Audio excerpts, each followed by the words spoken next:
డబ్బులు తీసుకుంటే ఈ కొంచెం విసుటాసుట యాచారం దాటితే నాగార్జున సాగర్ రోడ్లైనా యువతల కడతాల ఆమన్గాలు దాటితే ఇక్కడైనా మంచి భూములు వచ్చేది. ఇప్పుడు ఆ అవకాశం కూడా పోయింది. రోజు రోజుకు ధరలు పెరుగుతూ ఉన్నాయి. అప్పుడో ఇప్పుడు అడుగుతుంటే తెలిసిన వాళ్ళు ఏమయ్యా భూమి ధర ఎట్లుందని, ఏమన్నా 5 ఎకరాలు కొనుక్కున్నా ఫ్యూచర్ సిటీ దగ్గర నేను అడిగితే 6 నెలల కింద 3 కోట్లు చెప్పారు, ఇప్పుడు 6 కోట్లు చెప్తారు. అంటే ఇక జీవితంలో ఆయన 3 కోట్లు అయినప్పుడు ఎక్కువ అనుకున్నాను, ఇప్పుడు 6 అయింది. ఇంకా కొనుక్కునే మా స్థాయి దాటిపోయింది. ఇంకా భవిష్యత్తులో ఎప్పుడు డబ్బులు తీసుకుంటే ఈ కొంచెం విసుటాసుట యాచారం దాటితే నాగార్జున సాగర్ రోడ్లైనా యువతల కడతాల ఆమన్గాలు దాటితే ఇక్కడైనా మంచి భూములు వచ్చేది. ఇప్పుడు ఆ అవకాశం కూడా పోయింది.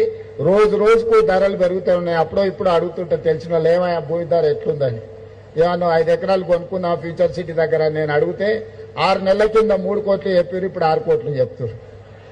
అంటే ఇక జీవితంలో ఆయన 3 కోట్లు అయినప్పుడు ఎక్కువ అనుకున్నాను, ఇప్పుడు 6 అయింది. ఇంకా కొనుక్కునే మా స్థాయి దాటిపోయింది. ఇంకా భవిష్యత్తులో ఎప్పుడు డబ్బులు తీసుకుంటే ఈ కొంచెం విసుటాసుట యాచారం దాటితే నాగార్జున సాగర్ రోడ్లైనా యువతల కడతాల ఆమన్గాలు దాటితే ఇక్కడైనా మంచి భూములు వచ్చేది.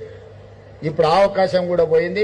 రోజు రోజుకు ధరలు పెరుగుతూ ఉన్నాయి. అప్పుడో ఇప్పుడు అడుగుతుంటే తెలిసిన వాళ్ళు ఏమయ్యా భూమి ధర ఎట్లుందని, ఏమన్నా 5 ఎకరాలు కొనుక్కున్నా ఫ్యూచర్ సిటీ దగ్గర నేను అడిగితే 6 నెలల కింద 3 కోట్లు చెప్పారు, ఇప్పుడు 6 కోట్లు చెప్తారు.